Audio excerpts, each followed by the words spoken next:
राज्य सरकार के सरकारी कर्मचारियों के संगठन पश्चिम वर्ग वर्क असिस्टेंट संगठन की तरफ से आज आसनसोल के रविंद्र भवन में संगठन का 64वां द्विवार्षिक सम्मेलन का आयोजन किया गया। इससे पहले संगठन के कार्यकर्ताओं द्वारा एक रैली भी निकाली गई। इस मौके पर संगठन के नेताओं ने अपना वक्तव्य रखा। इनका कहना है कि वर्तमान सरकार जो नीतियां अपना रही है उस वजह से सरकारी कर्मचारी को काफी परेशानियों का सामना करना पड़ रहा है। বর্তমান যে ঊর্ধ্বমূল্যের বাজার, সেই বাজার তারা অনেক সুখে শান্তিতে বাজার করতে পারছে, পরিবারের পাশে দাঁড়াতে পারছে, কিন্তু তারা আমাদের থেকে অনেকখানি এগিয়ে থাকলেও অপারেশনের দিক বিশাল রকমের একটা ভ্যাকেন্সি আছে। সেখানে ভ্যাকেন্সি এই মুহূর্তে অনুমোদন পাওয়া যায় না। আন্দোলন করবার জন্য যে স্থান আমরা নির্ধারণ করি সেই স্থানের অনুমোদন পাওয়া যায় না। গোটা রাজ্যে যা কথাবার্তা বলা, যা কাজকর্ম করা একমাত্র তিনিই করবেন। মঞ্চের এপার থেকে ওপার তিনি মাইক হাতে নেচে নেচে বাড়াবেন, তার বাইরে তার আর অন্য কারোর কথাবার্তা বলার কোনো অধিকার নেই, এটা তিনি মনে করেন। এমন একটা জায়গায় আমরা বিরাজ করছি।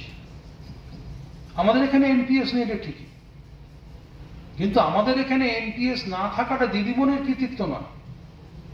আমাদের এখানে এনপিএস না থাকাটা হচ্ছে বিগত বামফ্রন্ট সরকারের কৃতিত্ব। কোনো পেনশন নেই, কোনো নির্দিষ্ট পেনশন নেই। নয়া পেনশন নীতির ফলে তাদের যা পরিস্থিতি, সেই পরিস্থিতিতে দাঁড়িয়ে যে আরবিট্রেটর যারা রয়েছেন তারা যেটা নির্দিষ্ট করবেন, যেটা ঠিক করবেন, সেটাই তাদের একমাত্র পেনশনের ব্যাপার হবে। আর যেটুকুন বাকি অল্প একটুখানি সেটুকু তার সঙ্গে যুক্ত থাকবে। লড়াই তাদেরকে করতে হচ্ছে। পিএফআরডিএল বাতিল করবার জন্য, নয়া পেনশন নীতি বাতিল করবার জন্য তীব্র লড়াই তাদের করতে হচ্ছে। রাজ্য সরকারগুলো যারা রয়েছে, রাজ্য সরকারি কর্মচারী অন্যান্য রাজ্যে যারা রয়েছেন,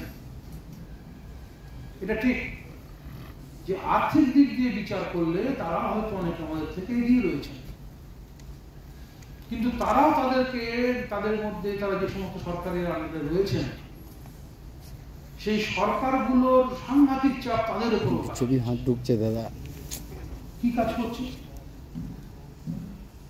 যারা 46% মহার্ঘ দিয়ে দিয়েছেন যে রাজ্যগুলো, সেই সমস্ত आसनसोल से बीजू मंडल की रिपोर्ट, पीवीटीवी न्यूज़।